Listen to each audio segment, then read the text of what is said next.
Hi, I'm Wahoo, and I'm not a poet, at least not yet.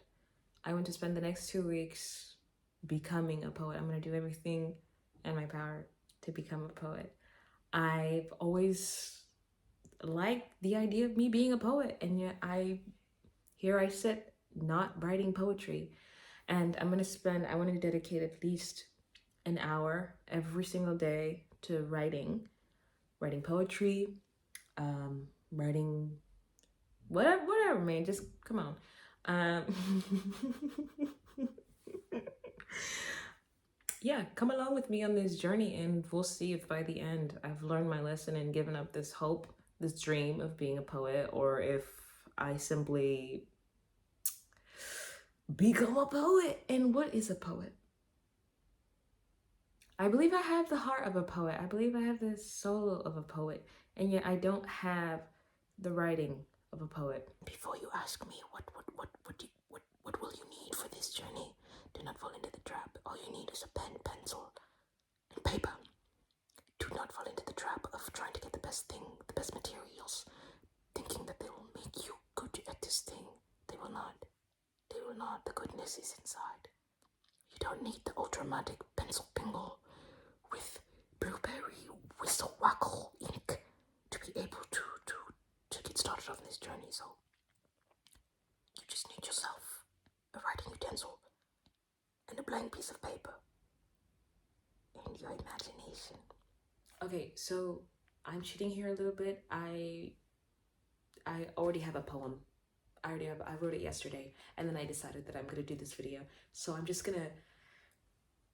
gonna read you what I have until I get too embarrassed, and then I'll stop. But okay, this one's called Mother.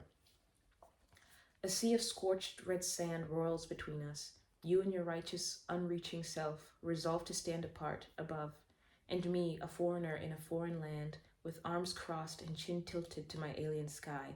What is a child without a tongue for her mother? What is a mother without an ear for change, a slipping towards that which she has yet unknown? A young woman once, in search of a better, brighter tomorrow, now an empty nester with her children gone into that ever fabled bright future, with no inclinations of returning to her dark past, neither with eyes adjusted to peer into the present of the other. Dropped calls and missed birthdays color us both, neither at fault, but, neither reaching, not as we used to. We blame the time zones, we blame our age, we blame each other in the depths of our simultaneous but unshared loneliness. Anger, we are not afforded. After all, this was all we ever wanted. When we believed that the plane ticket and a new language would save us, so we sit, a sea of scorched red sand roiling between us, and we swallow our misgivings, and we learn, and we adapt, and we wait for this to feel right. Okay, that's it for a day. Okay, so it's the end of day one, and here are the fruits of today's labor. This one is called October, and please spare me your judgments. Summer has put an end to our illustrious love affair. She's cleared out her side of the closet, taking with her the long cloudless days that I got her for her birthday. She tells me that it's not me, it's her, but I suspect that she has another lover in mind, another hemisphere that she thinks will love her better. Who is going to love her more than I? I who have swam in her sun-warmed lakes, than I who have spent countless nights on my back admiring the cosmos in her warm embrace, than I who have delighted at the sight of a melting ice cream cone in the hands of a sweat-sheen stranger. She leaves me with a season that has a propensity for making even the clouds run away. The howling, biting wind refuses to allow me the privilege of having my vehement discontent voiced. It drowns me out. How am I ever going to win summer back? If she does return, no. When she does return, I'm afraid that she'll find me a shivering shell of myself. All the flowers that I would have bought for her have wilted and been swept away in that vicious breeze. All the songs that I want to sing for her sit frozen in my vocal cords. Not even a scarf can thaw them out. Oh, summer, I'm sorry I complained about your heat. I didn't know that I would detest the cold this much. Summer, please come back to me. I promise to watch your favorite shows with you. This time I promise I won't complain about all the mosquito bites. Those are the fruits. Those are the fruits. Those are the fruits of today's labor.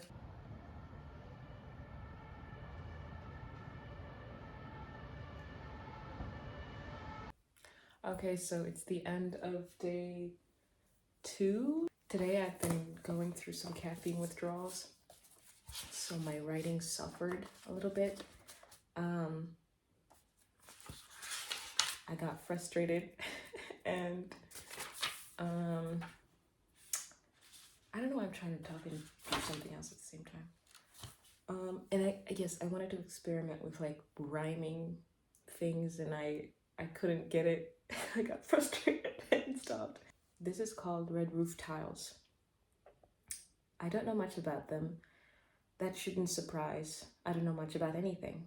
The men that put them together have moved on to better and better things, yet their work remains. Through rain and shine, the red roof tiles remain. So I rhymed remain with remain. I'm sure that they will outlast us all. The red roof tiles are not my own. They belong to a stranger who is full grown. Hey. Oh. Okay, so I ended it. Just so... Okay, well then I guess I'll read the other one, which I also most likely ended in very much the same fashion. It was a rough day, you guys. This one is called 23. Am I still a child, even if I've grown wild? They've ordered me to become mild, to strip away my chaos and bear a child. The summer still lives within me. Wild flowers grow on the edges of my periphery. Hey.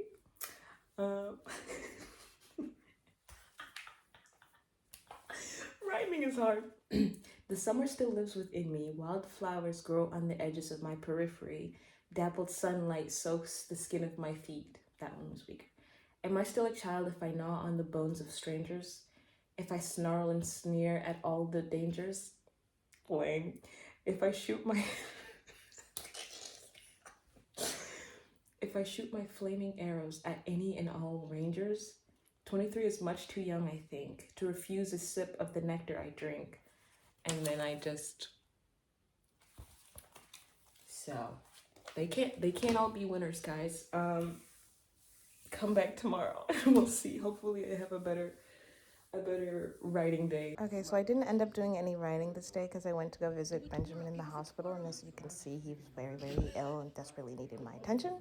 You guys, I was literally in the middle of editing this video when I realized that I hadn't recorded, I didn't record me reading like literally one of my favorite poems from like this whole experiment. And I cut it out and then I like glued it into my little witch diary. Okay, so cold toes. Cold toes that refuse to warm. They slide against one another, indifferent to the mountains of blankets that enclose them. I've lit a fire in my room. I've poured libations to Hephaestus. I've surpassed Icarus and captured the sun, yet still my toes remain cold. My mom has lectured them. My friends have made their entreaties. Even my neighbors, they've sent handwritten letters, crates upon crates of them. Yet still, my toes remain cold. Dear reader, do you have any helpful ideas? Should I throw boiled eggs at a bus? Should I eat an orange peel on the 13th month of the 12th moons? Should I ask for forgiveness? Should I prostrate myself at the altars of the gods I've abandoned? Should I confess my sins and lash the skin of my back to ribbons? Should I deny my body the fruits of my mother's labor until I'm nothing but skin and bones? No. I'll just beg instead. Please, toes, please accept the warmth. Blue is just not your color. Pink suits you much, much better. Cold toes! I love cold toes! That's my favorite one, cold toes. Write poetry, you guys. Write poetry. Over again, don't make me change my mind. You know I can't wait. Ladies and gentlemen, ladies and gentlemen, I'm prematurely ending this challenge because one reason or another, there's always a million reasons not to do something, and today they are winning.